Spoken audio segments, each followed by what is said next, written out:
Urdu teacher کے معزز سامعین السلام علیکم۔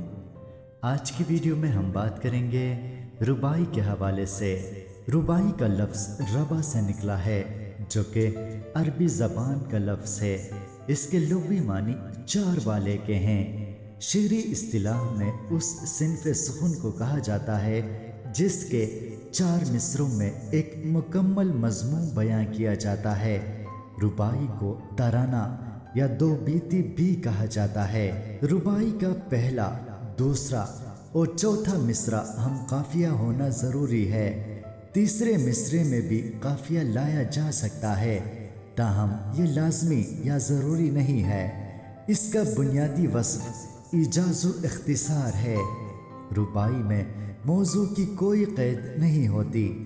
اس صنف شعر میں حمد، نعت، منقبت کے علاوہ ہر قسم کے مضامین مثلا مذہب، فلسفہ، سیاست، اخلاقیات، تصوف، مناجات، منظر نگاری، دنیا کی بے ثباتی اور دیگر ہر قسم کے مسائل بیان کیے جا سکتے ہیں۔ موضوع کے اعتبار سے اسے ایک وسیع صنف سخن قرار دیا جا سکتا ہے۔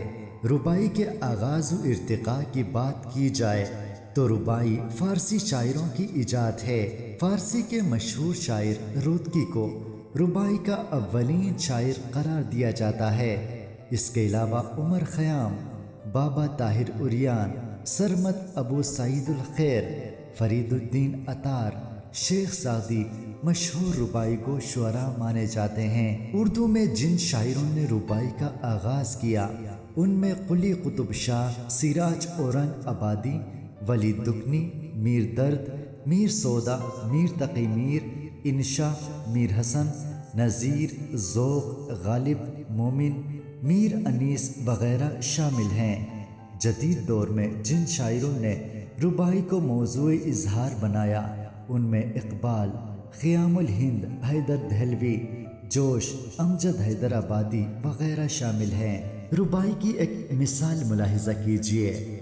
جو کچھ بھی میسر تھا گنوا کے آئے، ارباب سیاست پہ لٹا کے آئے۔